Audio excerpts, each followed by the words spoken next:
technology, data, and protection. Dear panel, I'd like to talk about things like impacts on innovation. I'd like to tell you that,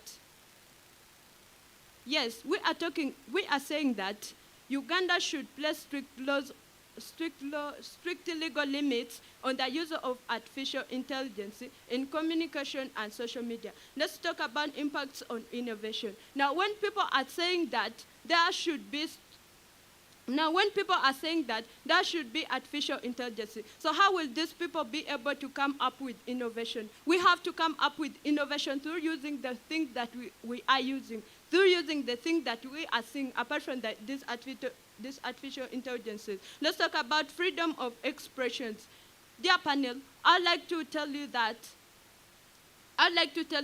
when Uganda has come up with the strict legal limits on the use of this artificial intelligence and in communication and on social media, there will be freedom of expression, as how people will be able to express themselves.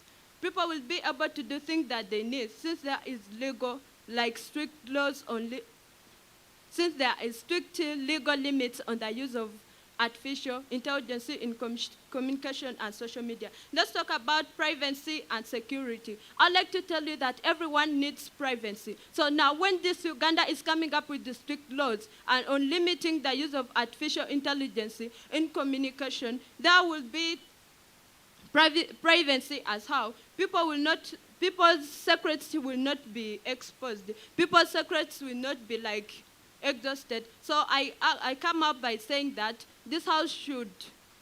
Thank you very much.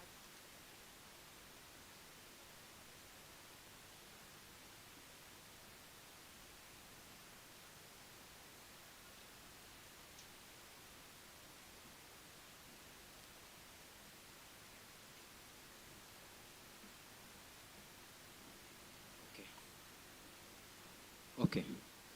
My speech will begin in a count of 3, 2, and 1. A little bit of engagement on what team preposition is trying to bring on board, trying to tell us how then artificial intelligence has affected the privacy of these individuals. Chair, we'd like to understand that in this particular debate, we're trying to urge you out on why then you are supposed to then bring these restrictions. If you're to look at then this current status quo, we're finding that most of these individuals, by the time they consent to then these different social media platforms, they have already accepted the different privacy terms and conditions that are then set by then these different social media platforms. And we then find that this is not something that team preposition can necessarily come to show us then why they have to set then this high or these strict regulations on these different social media platforms like AI and then like AI. Chair, I think then what team preposition should come and show to us is then why artificial intelligence is something that necessarily has affected this development in as far as the communication and then the social media platforms of a country like Uganda is concerned. Even if they have to come and tell us how then the social media has then been able to promote things such as the immoral acts on social media platforms, we don't think that this is something that necessarily is something that is used by these different individuals to earn money. Because if you're to look at the number of people in Uganda who are then using these social media platforms as a source of employment, we don't think by us then putting these legal limits to then these social media platforms, we are barring these different people from then using these different social media platforms. I think what team preposition should buy is by then restricting these different these different persons, specifically who are then producing this illicit content that at the end of the day is going to harm these different individuals. If we're to look at that is the age group of the children in this particular case, and of which we are seeing that these different social media platforms at the end of the day are doing that in the current status quo. Chair, what do you think that team preposition is trying to bring in this particular debate to show to you then why this is going to be of a greater impact in this particular case? If you to look at the effects that are going to be caused by this banning, by these strict laws that are going to be put, such as making these social media platforms to stop working for certain periods of times. This is how I'm talking about how then the strict laws will look like, making these different social media platforms to stop working for certain times. You're deterring these different individuals who are then employed through these social media platforms from then accessing information or accessing their jobs through posting these different postings of their cultures and the different aspects of life that they post on the social media platforms. If you're to look at then the children who are then being affected, more especially those who use social media platforms as a platform of airing out the rights, fighting for their rights using the social media platforms, we don't think that this is something that necessarily is important in this particular case. I beg to.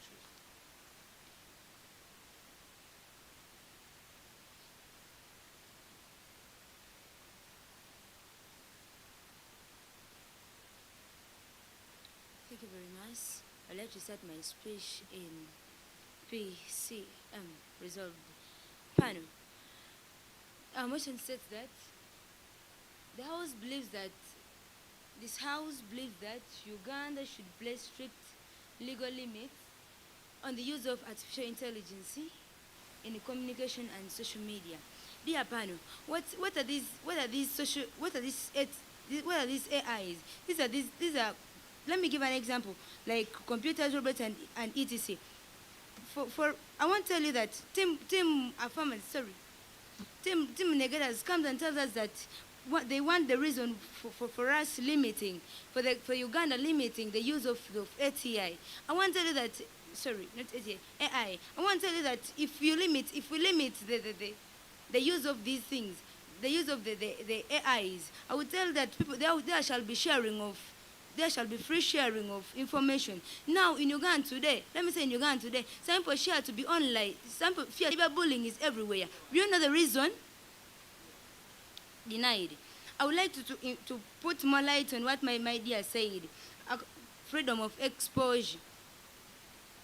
My fellow said that there shall be freedom of exposure. Someone will be online when knowing that at least I'm secured. My country is protecting me. There is an act protecting me. I want you to know this very well, that as Uganda regulates, or as Uganda legally limits, we are not saying that Uganda will just limit because it's supposed to limit, but it will legally limit it. Not that limiting everything you're doing, no, but it will legally. I want to tell you the reason that without strict laws, without the strict legal limits, people will have access to people's accounts and privacies.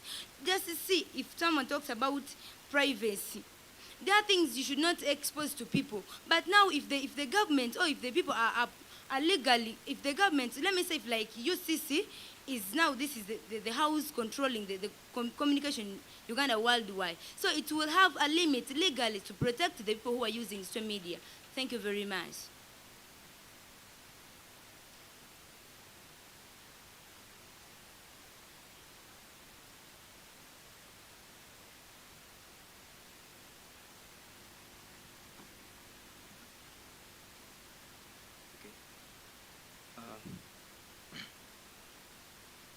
Of my time, this House believes that Uganda should place strict legal limits on the use of AI in communication of social media, right? My speech will begin in 3, 2, and 1. Chair, I think at a point in time that the NT propositions, you know what?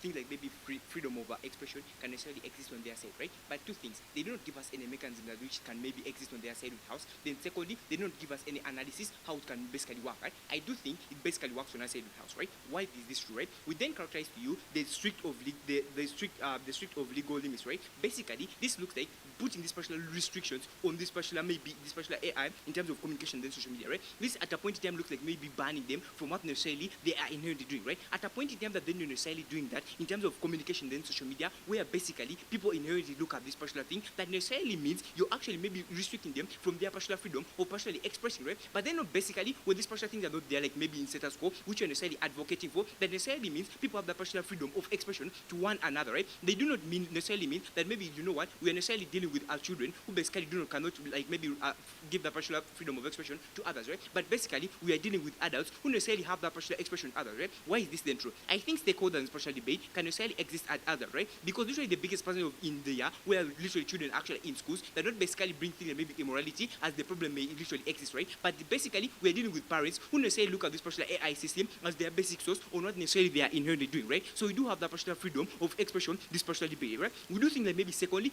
cyberbullying, the team opposition tries to bring on board. We do think that these are things that necessarily are not existent, right? Why is this true? In terms of maybe the kind of restriction that necessarily have been put already in status quo, that you cannot necessarily maybe cyberbully somebody in terms terms of AI, I think we do not generally understand what AI means, right? AI is not this special thing, the robots, or really you're talking about, right? But AI stands out that maybe you're dealing with maybe ChatGPT, you're dealing with maybe a Meta AI, where basically you can look at that partial connectivity in terms of what necessarily they are doing, right? At the end of the day, we don't see that how that stand up, right? Like maybe cyberbullying, things that maybe preventive measures have already been put in board in terms of maybe cyberbullying, which you cannot necessarily be allowed to, right? I think we do fulfill our burden in this partial debate, right? Why then strict measures do not necessarily be put in place, right? We then tell you in terms of the economic benefits, at a point in time that then you restrict especially people from necessarily what they are inherently doing, because of the highest percentage of people who depend on this, you literally refuse them from there maybe carrying out that partial economic benefit in terms of communicating to who maybe they're actually marketing, to who maybe they're actually advertising in terms of necessarily what they are doing, because maybe you do not even set the problem that's actually existing in status quo that necessarily means you inherently fail out, right? I think then secondly, in terms of their partial autonomy, right? At a point in time that then people have the partial necessarily autonomy to then do what they're supposed to do online, right? To have that partial freedom of expression, right? That necessarily means proper opposition without the special debate.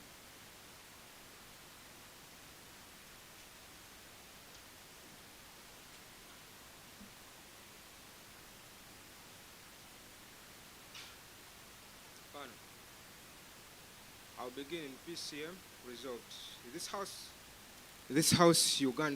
house believes that Uganda should place strict legal limits on the use of artificial intelligence in communication and social media.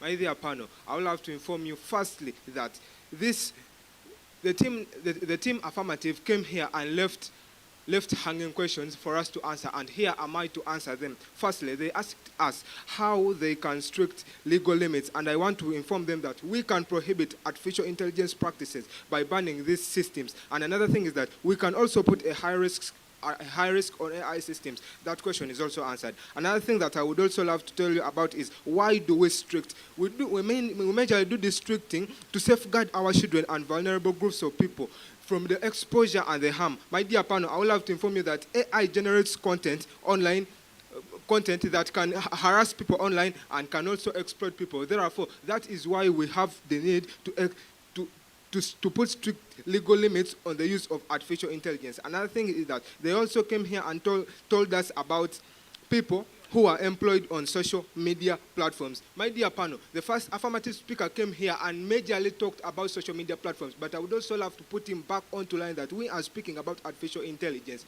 AI. My dear panel, he also told us about if stricting of legal, granted.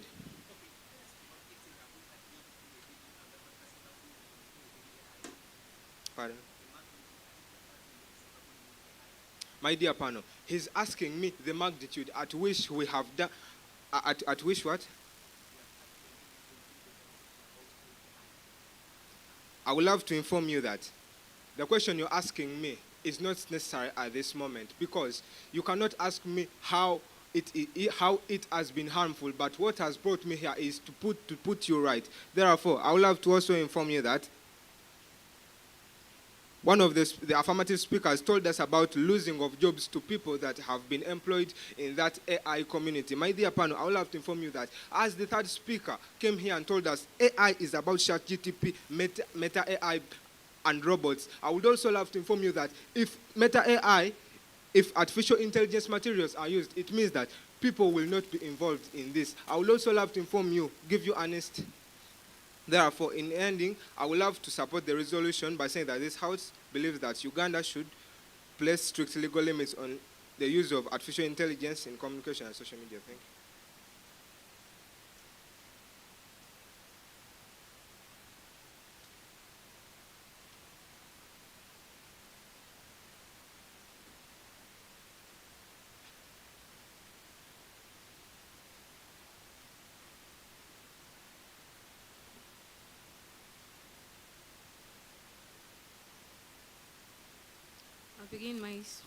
I'll begin my speech in 3, 2, and 1. Notice, Chair, I think the whole idea on team proposal. Then secondly, there is no sort of vulnerability protection. But then thirdly, they bring about things like harassing of people, right? But then two responses to that. Notice, Chair, I think at a point in time like this, we have AIs in existence, and then they have already been legalized. We think then there are measures that prevent such things from occurring, right? But even if on the worst case they're occurring, we think then there are some restrictions that occur to people who carry out these particular things in accordance to social media and communication. Let's say there are some measures like blocking these particular people's the numbers or contacts or accounts of these individuals. So at the end of the day, we see the extent on the harm on their side it is not yet even justified, right? But then secondly, I think on their side of the house, we don't get some bit of analysis on what they give us or what they bring on the table. Which problem do you bring in status quo? We don't get that from their side of the house. Then their failure to justify, we think then our side wins out. Notice here, I think my first speaker Ebo told you about the deterrency in information information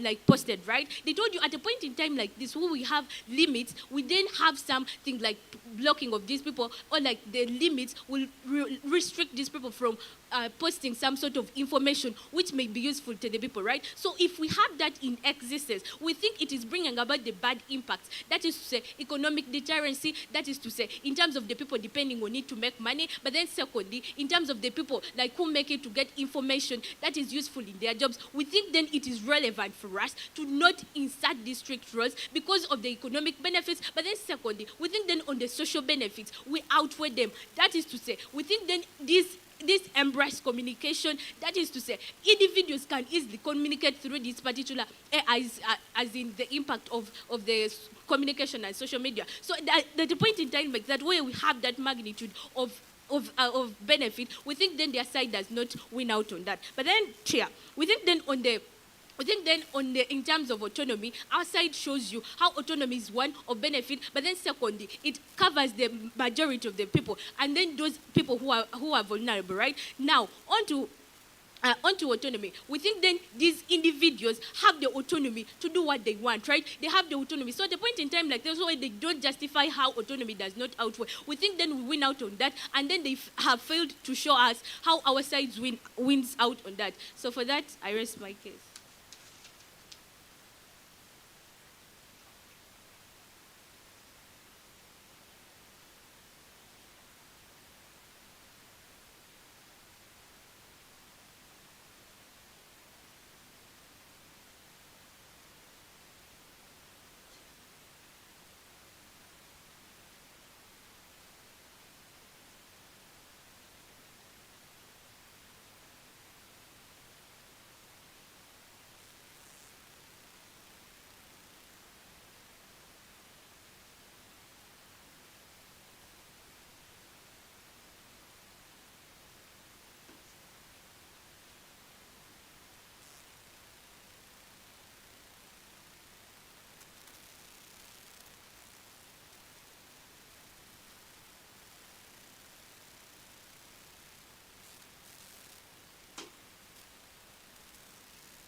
Just going to set my timer so that I can give you OA within.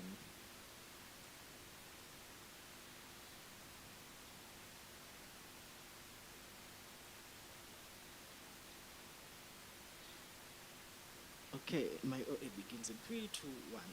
I think within this debate, there are a few things I'm going to do in like my OA. One, I'm going to give you general feedback on what you guys did within the round and how you can improve. But also, secondly, I'm going to do the call, and then I'll give you the justification to the call and why I have that team above the other.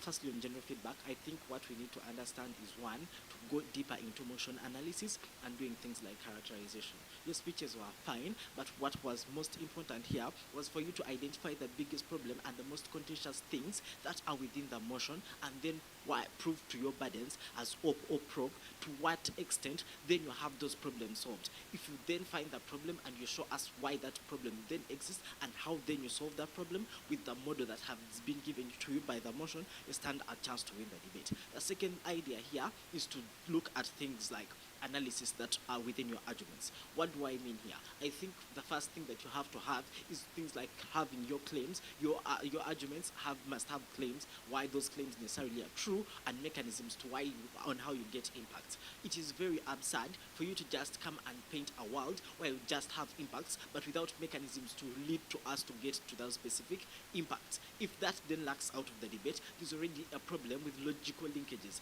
That means that some things cannot exist because there is no linkage between your claims and to how far you prove the burdens that then you have. The last chart here is on how you do things like comparatives. The only thing you cannot just come to the debate and then you say, oh, this is what we get, this is what we get, and you never engage your other team. And then afterwards, after you engaging that other team that you're having, you have them to show us why you still win even on your worst case scenario if they have engaged you. You need to do things like engaging your other teams, structuring your arguments, and also having better framing and characterization within that very specific regard. What's the motion then? What happens within the motion? Here is the call and the justification to the call. I think within this debate, I take opposition over proposition. The call is opposition over proposition. Why does opposition win tonight's debate? I think the biggest contention here was to find out what the problem within the whole debate is, and then how do you solve the problems to the debate. What a proposition says is that, or they think that they just want to have things like limited, they want to limit the development of AI, and they never give us the problem with why they want to prove that, to solve that. They gave us a solution, but they never give us a problem to why they are trying to solve that solution. The second idea that comes from there is that they want only impacts on development. The impacts that they give us are unmechanized and have no kind of analysis to them on why they are going to have things like freedom of expression or even things like privacy and security in that regard. The other thing here, that what opposition comes and tells you in engagement, they tell you that, one, we think that there are already restrictions within place, and those restrictions are already helping us to monitor things like AI and how AI works. He tells you that all things like communication and social media are things like that employ other individuals. When you affect the AI development, you affect the way these individuals get to interact with these different social media platforms. What that then does is that they lose out on buy-in to these specific apps, and then they want to buy out of them so that they can get maybe jobs elsewhere rather than getting the money that they have been getting. The impact of that is you always like these individuals who have always been getting money from these areas never get that kind of thing. They never get the continuous cycle is that you're always going to look for other jobs, yet you already had a secure source of income that you're not going to have in the vast majority of instances. What second proposition tells us is here is that they want to the freedom of expression, and then they tell us how they think that there's already sharing of information and they also need to regulate that. I think the problem that comes on their side of the world, they never show how these impacts are then exclusive on their side of the world. What then happens is that they talk about these legal limits, but due to the failure of characterization from PM to tell us how these legal limits then look like, already there is no way that we can credit you to solving a problem that you have not already have not told us that already exists.